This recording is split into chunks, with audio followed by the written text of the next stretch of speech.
Assalamualaikum warahmatullahi wabarakatuh. Alhamdulillah nahmaduhu wa nasta'inuhu wa nastaghfiruh wa na'udzu billahi min sururi anfusina wa min sayyiati a'malina may yahdihillahu fala mudhillalah wa may yudlilhu fala hadiyalah. Allahumma fashalli wa sallim ala sayyidina wa nabiyyina wa maulana Muhammad sayyidil arabi wal ajam wa imamir rusul, amma ba'du. Faqad qala Allah ta'ala fil Qur'anil Karim, a'udzu billahi minasy syaithanir rajim. Bismillahirrahmanirrahim. Wa aqimus salata wa atuz zakata warka'u ma'ar raqiin. Wa qala Rasulullah sallallahu alaihi wasallam, zakku amwalakum bizzakah. Hadirin adik-adik sekalian yang dirahmati oleh Allah Subhanahu wa taala dimanapun kalian berada, di bulan Ramadan ini adalah bulan yang penuh dengan keberkahan oleh Allah Subhanahu wa taala. Bulan yang dimana keberkahannya meliputi seluruh alam semesta. Bukan hanya untuk golongan orang-orang yang beriman, tapi bahkan mereka yang tidak beriman pun juga mendapatkan berkah dan manfaat dari bulan Ramadan ini. Dan di bulan Ramadan ini pula ada salah satu ibadah yang menjadi pilar atau tiang penyangga agama kita, agama Islam, bersama dengan 4 tiang lainnya. Tiang yang pertama ialah syahadat. 2 kalimat syahadat, mengucapkan 2 kalimat syahadat dalam rukun Islam. Asyhadu an la ilaha illallah wa asyhadu anna Muhammadar Rasulullah.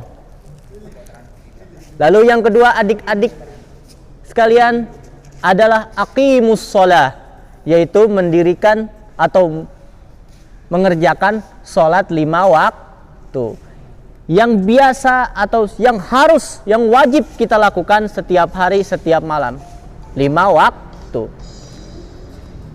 Lalu berikutnya adik-adik ialah shaumu Ramadan atau puasa di bulan Ramadan, yang alhamdulillah pada tahun ini, pada hari ini sampai detik ini tengah kita jalankan selama 30 hari ke depan. Lalu adik-adik sekalian, yang keempat adalah menunaikan atau membayar zakat. Lalu yang terakhir ialah hijjul baiti man istata'a ilaihi sabila, menunaikan ibadah haji ke Baitullah jikalau mampu. Nah, yang akan Mister bahas kali ini bersama adik-adik di rumah sekalian adalah tiang yang keempat, tiang agama Islam yang keempat, yaitu apa? Membayar atau menunaikan zakat. Dalam agama Islam sendiri, ibadah terbagi bermacam-macam. Yang pertama ibadah qalbiyah atau ibadah yang menggunakan hati untuk melaksanakannya. Tubuh boleh di dalam kelas sambil belajar, tetapi dalam hatinya ia berucap, bertasbih, subhanallah, walhamdulillah, wala ilaha illallah, wallahu akbar. Begitu juga ketika adik-adik pergi berwisata, di perjalanan mengamati keindahan alam, situ adik-adik mengamati, tetapi dalam hati bertasbih, subhanallah, walhamdulillah, wala ilaha illallah, wallahu akbar. Akhirnya ibadahnya pun juga akhirnya wisatanya pun juga menjadi nilai ibadah. Nah, dan yang terakhir atau yang berikutnya ialah ibadah maliyah, ibadah yang mengandalkan atau mengutamakan menggunakan harta untuk melaksanakannya. Apa? Sedekah, infak. Dan yang akan kita bahas ini adalah ibadah menunaikan zakat. Nah, tanpa adanya harta benda, maka ibadah zakat ini, menunaikan zakat ini sulit atau bahkan tidak bisa untuk dilakukan. Adik-adik sekalian yang dirahmati oleh Allah Subhanahu wa taala. Nah, zakat sendiri memiliki pengertian atau memiliki artinya suci, subur, dan berkah.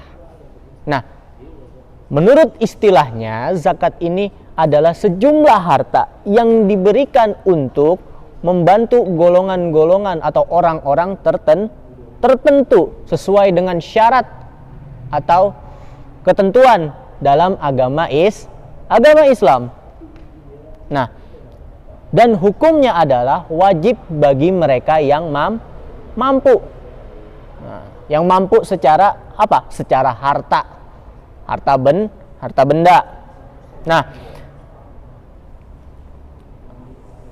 sebagaimana Allah Subhanahu wa taala berfirman dalam surat Al-Baqarah, Bismillahirrahmanirrahim, wa aqimus salata wa atuz zakata warka'u ma'ar raqi'in. Dirikanlah oleh kamu ibadah salat, dirikanlah salat, wa atuz zakata, tunaikanlah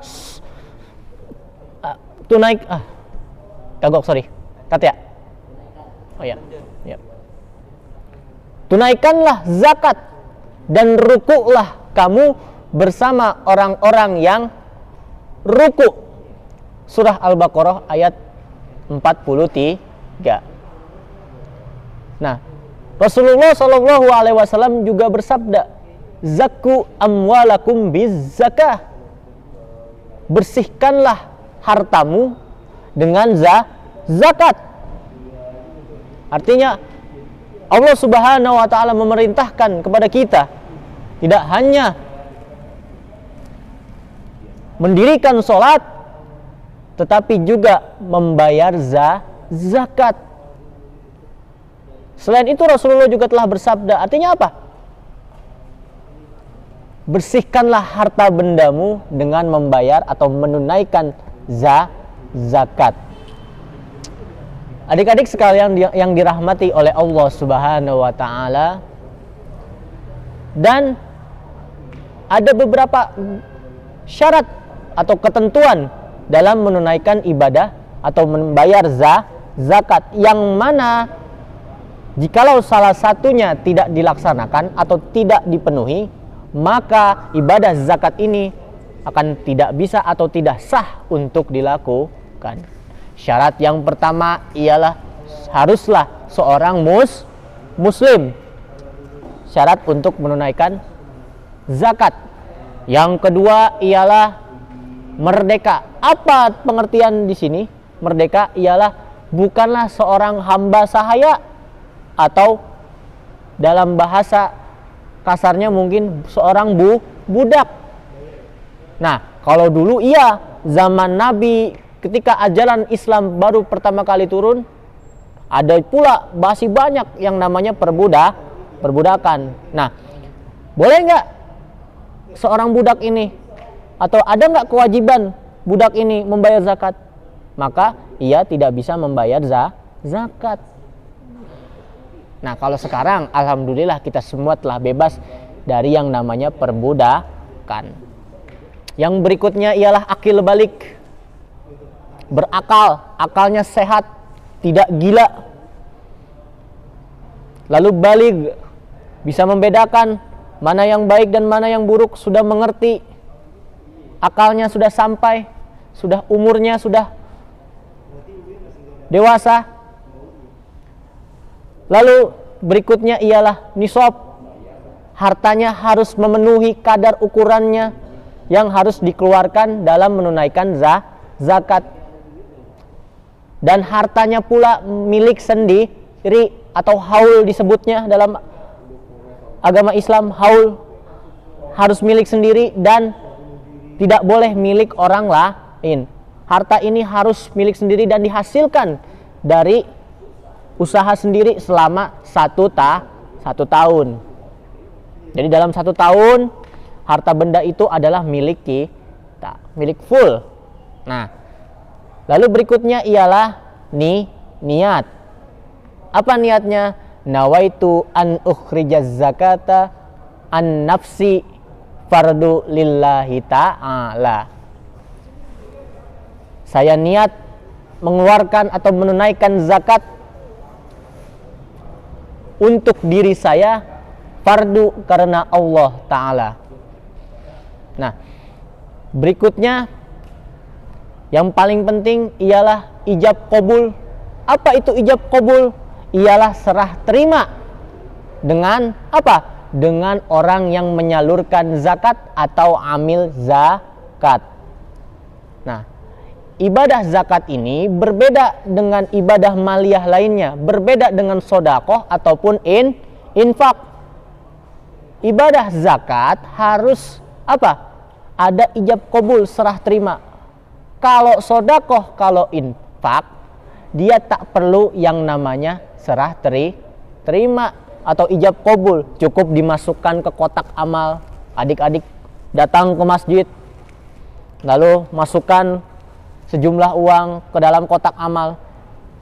Tak perlu adanya lagi namanya serah terima. Tapi kalau zakat, supaya dia menjadi sah untuk dikeluarkan, makanya dia harus ada ijab qabul, serah terima. Dengan siapa? Orang yang menyalurkan zakat atau amil zakat.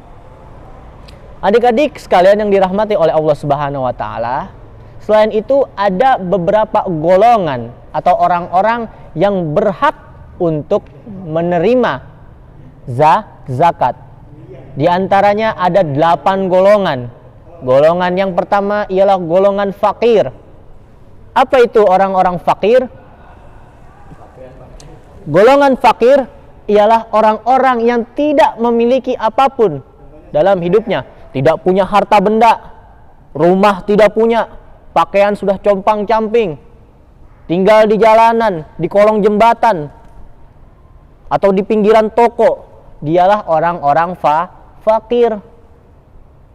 Yang kedua ialah orang-orang miskin atau masakin. Nah, apa bedanya golongan fakir sama golongan orang-orang miskin?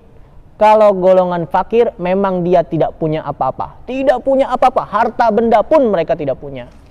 Nah, sementara golongan miskin, dia masih punya rumah, masih punya sedikit harta benda, tetapi kurang mencukupi untuk kebutuhan atau kehidupan sehari-hari. Misal, rumahnya ada, pekerjaannya ada, tapi rumahnya reot dari gubuk, ya, dari rotan, dirajut. Bukan seperti rumah-rumah besar pada umumnya, rumah-rumah yang normal, rumahnya dari gubuk reot.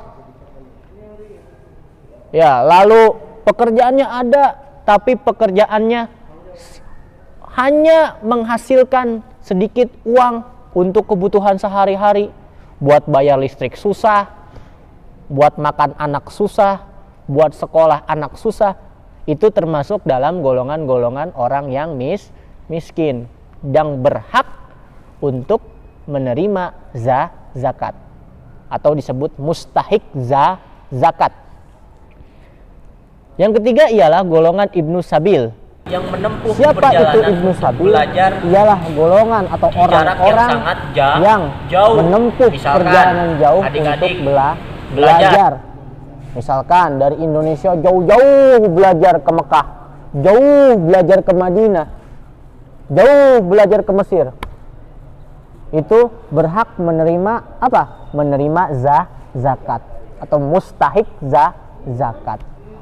Berikutnya ialah orang-orang sabilillah atau orang-orang yang berjihad di jalan Allah, termasuk dalam membela agama nusa dan bangsa. Misal suatu hari atau suatu saat negara kita diserang oleh negara lain, berusaha menjajah kita kembali. Lalu adik-adik berjuang, mengangkat senjata, membela agama nusa dan bangsa ketika dewasa nanti. Maka adik-adik berhak masuk ke golongan orang-orang yang menerima zakat. Lalu berikutnya ialah mu'allaf. Apa itu mu'allaf?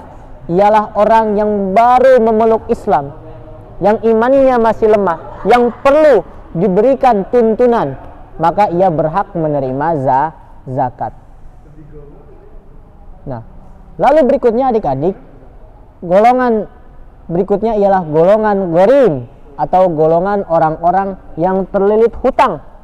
Misalkan ada seorang bapak, perusahaannya besar, kios-kios dagangnya banyak, akhirnya bangkrut, tokonya kebakaran. Nah, akhirnya dia nggak punya uang, pinjem sana sini, pinjem ke bank, pinjem ke apa? Ke debt collector. Akhirnya utangnya banyak, numpuk terus sampai 50 juta. Nah, maka dia termasuk orang-orang yang berhak untuk menerima zakat. Dia berhak untuk mendapatkan zakat. Untuk apa? Untuk meringankan beban hidupnya. Lalu berikutnya ialah golongan amil zakat. Siapa dia? Dia adalah orang-orang yang telah dikatakan sebelumnya, orang-orang yang menyalurkan zakat. Dia berhak untuk menerima zakat. Oke, cut dulu. Ya, saya takutnya ada yang ketinggalan. Lalu golongan yang terakhir ialah golongan hamba sahaya, yang telah dikatakan sebelumnya, hamba sahaya yang berusaha untuk membeli atau membebaskan dirinya. Kalau dulu ya zaman Nabi, seperti yang telah dikatakan sebelumnya, masih banyak yang budak-budak yang berusaha memerdekakan dirinya. Bahkan salah satu sahabat Nabi ada juga seorang muslim yang menjadi budak. Siapa dia? Bilal bin Rabah. Kita semua sudah mengetahui siapa beliau. Beliau dulu ada seorang budak. Nah, golongan hamba sahaya ini atau seorang budak, ia berhak untuk menerima zakat karena fungsinya apa? Supaya ia bisa membeli kemerdekaannya atau kebebasan dirinya kepada tuannya. Nah, inilah salah satu fungsi zakat pada masa itu. Dan alhamdulillah sekarang sudah tidak ada lagi yang namanya perbudakan, dan hamba sahaya pun sudah tidak ada. Adik-adik, itulah 8 golongan yang termasuk dalam mustahik zakat atau orang yang berhak untuk menerima zakat. Lalu berikutnya ialah macam-macam zakat. Yang pertama ialah zakat fitrah. Nah, zakat fitrah ini ialah zakat yang ditujukan untuk membersihkan jiwa, membersihkan diri kita dari apa? Dari berbagai macam unsur barang-barang yang syubhat, barang-barang yang haram, yang kita semua tanpa kita sadari masuk ke tubuh kita. Karena kita nggak pernah tahu apa yang pernah kita makan. Ya, kita nggak tahu juga apakah kita pernah makan makanan yang dilarang oleh Allah, makanan haram. Na'udzubillah, kita semua tidak tahu ya. Atau mungkin barang-barang yang syubhat, makanan yang syubhat, kita semua tidak tahu. Tapi tanpa sengaja kita makan. Nah, fungsi zakat fitrah adalah ini, untuk membersihkan diri kita sendiri. Nah, adapun nisabnya sebanyak 1 sok per jiwa. 1 sok untuk 1 orang. Berapa itu 1 sok? Setara dengan 2,5 kg beras atau makanan pokok lainnya seperti gandum. Nah, atau juga setara dengan 3,1 liter beras per orang. Nah, berikutnya ialah zakat mal. Zakat mal ini ialah zakat harta benda. Nah, masing-masing nisabnya pun berbeda. Nah, kalau misalkan emas, nah ketika sudah menyentuh angka, nisabnya jelasin dulu, nisab apa, tahun apa. Kan udah tadi sebelum bagian awal. Udah. Lanjut. Nah, misalkan emas. Nah, ketika sudah menyentuh nisab atau ketentuannya, nah, ketentuan emas itu wajib dikeluarkan ketika adik-adik sudah punya emas sekitar 82 gram. Nah, begitu juga hewan-hewan ternak. Nah, misalkan adik punya kambing. Nah, nisab kambing itu 40 ketika menyentuh angka 40 ekor kambing. Maka wajib keluarkan harta per tahunnya itu hitungannya 2,5% dikali kambing yang kita punya, misalkan 40.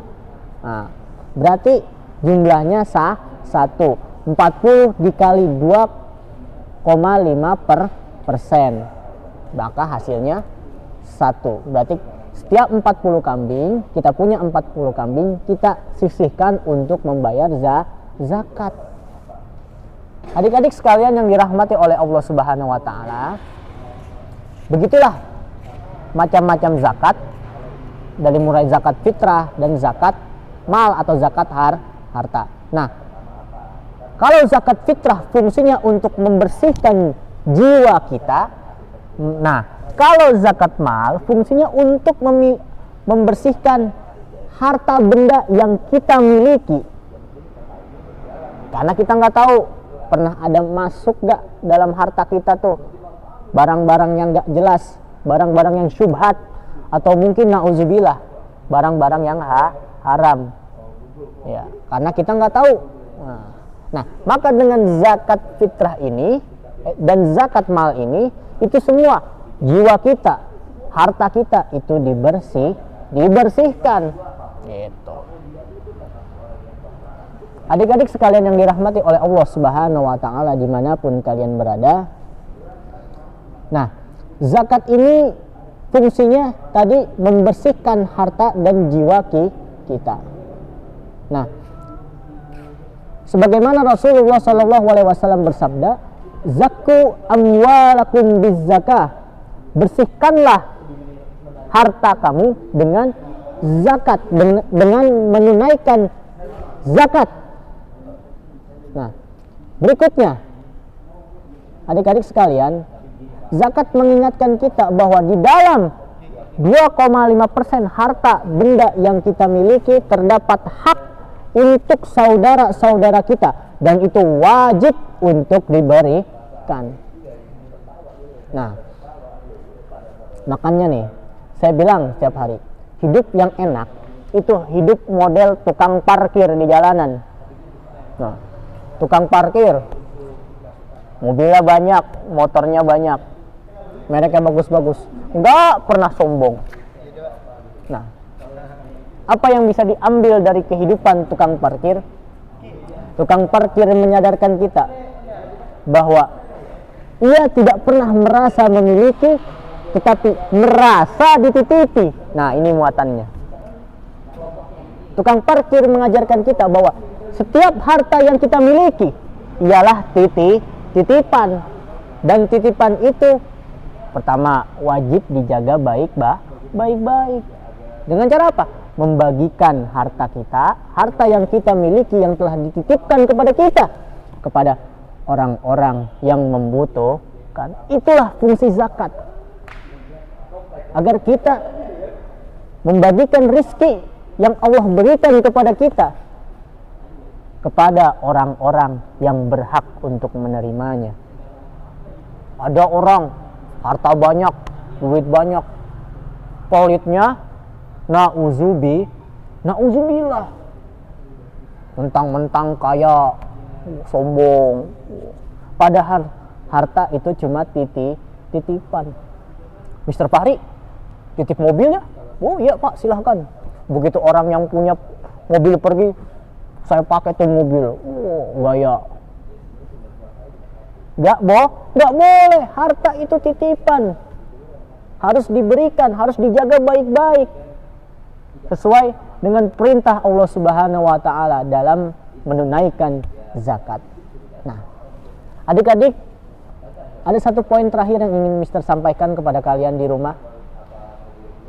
Di tengah pandemi corona ini, ya, penyakit corona ini, COVID-19, saya harap kalian semua menjaga kesehatan kalian baik-baik. Nah, tapi ada satu poin yang harus kalian ingat. Zakat mengajarkan kita bahwa zakat memiliki fungsi sebagai pencegah penyakit batin atau penyakit hati. Nah, sehebat-hebatnya penyakit yang menyerang tubuh atau penyakit jasmani macam COVID-19 yang tengah kita hadapi sekarang ini, ia hanya merusak dunia. Paling-paling sakit dirawat saja. Atau mungkin Allah punya kehendak lain, dipanggil oleh Allah Subhanahu wa taala wafat. Tapi ia tidak merusak kehidupan akhirat. Dalam artian gak ada orang yang masuk neraka karena penyakit COVID-19. Gak ada orang yang masuk neraka karena penyakit jantung, diabetes, tumor. Gak ada. Kenapa kamu masuk neraka? COVID-19, Pak. Kenapa kamu masuk neraka? Jantung, Pak. Nggak ada. Nah, tapi penyakit batin, penyakit hati, nah, ini yang waspada. Kita harus waspadai juga. Ia tidak hanya merusak dunia, tapi menghancurkan kehidupan akhirat kita. Misal, kita diserang penyakit hati, sombong. Di kehidupan dikucilkan dari pergaulan, di akhirat jelas juga tempatnya. Lalu diserang penyakit hati, kikir atau pelit, bin bakhil. Bakhil itu artinya orang pelit ya, selalu ingat. Bakhil itu artinya orang pelit, zakat gak mau, sodaqoh kagak pernah. Nah, di kehidupan dunia itu berasa juga. Siapa sih yang mau berteman sama orang pelit, meskipun terkadang kita sering pelit. Oke. Adik-adik sekalian yang dirahmati oleh Allah. Nah,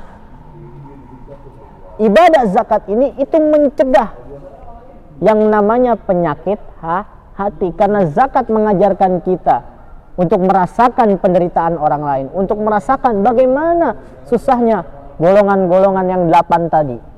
Nah, oleh karena itu kita menyisihkan sebagian harta kita untuk membantu mereka.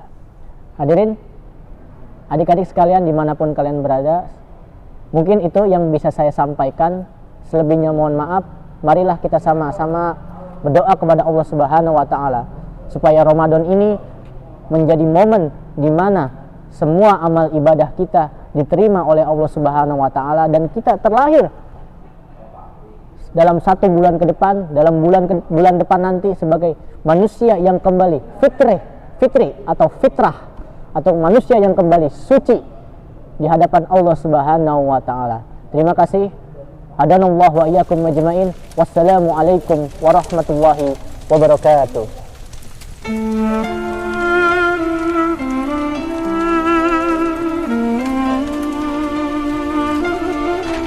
Warahmatullahi wabarakatuh.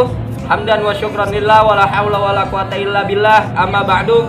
Kami segenap seluruh para dewan guru SD IT Pelita Alam mengucapkan selamat menunaikan ibadah puasa 1441 Hijriah. Semoga amal ibadah yang kita lakukan di bulan suci Ramadan diterima oleh Allah Subhanahu wa taala. Amin amin ya rabbal alamin. SD IT Pelita Alam berjalan satu tujuan, bersama kita maju. Takbir. Allahu Akbar.